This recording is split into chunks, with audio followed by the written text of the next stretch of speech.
Title: Woman channels in a Wonder Woman, Shatters Makeshift Cell with Bloody Knuckles in Oregon. TLDR: Brave Oregon woman, held in makeshift cinder block prison, punches her way out, making a harrowing escape from her alleged captor's grip.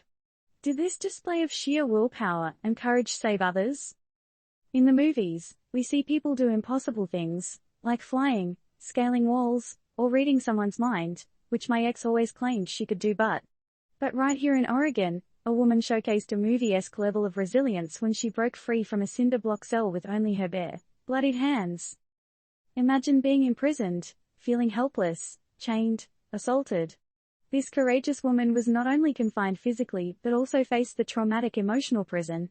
Yet, her will to survive was stronger than the cinder blocks that sought to keep her captive. But here's a thought: what makes someone channel that sheer willpower when others might have given up?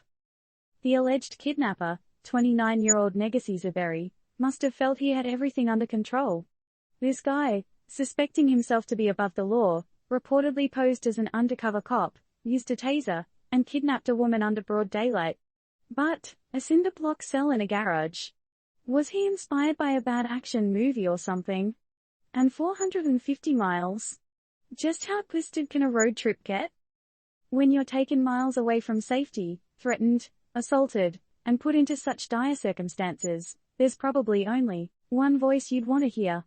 Your own. And that's exactly what our heroine listened to. Pushed into the dark confines of that makeshift prison, she did not let it be her ending. Instead, she literally punched her way out, bloodying her hands and rushing to safety.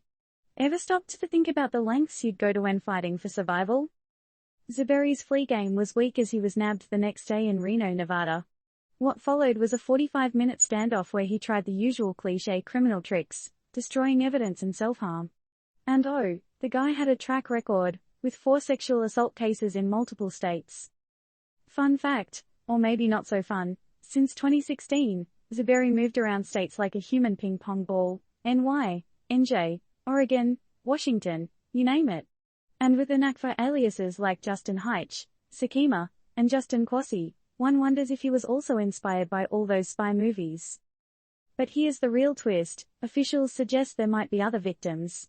With his tendency to play dress-up, posing as a police officer and possibly drugging drinks, who knows how many have been deceived.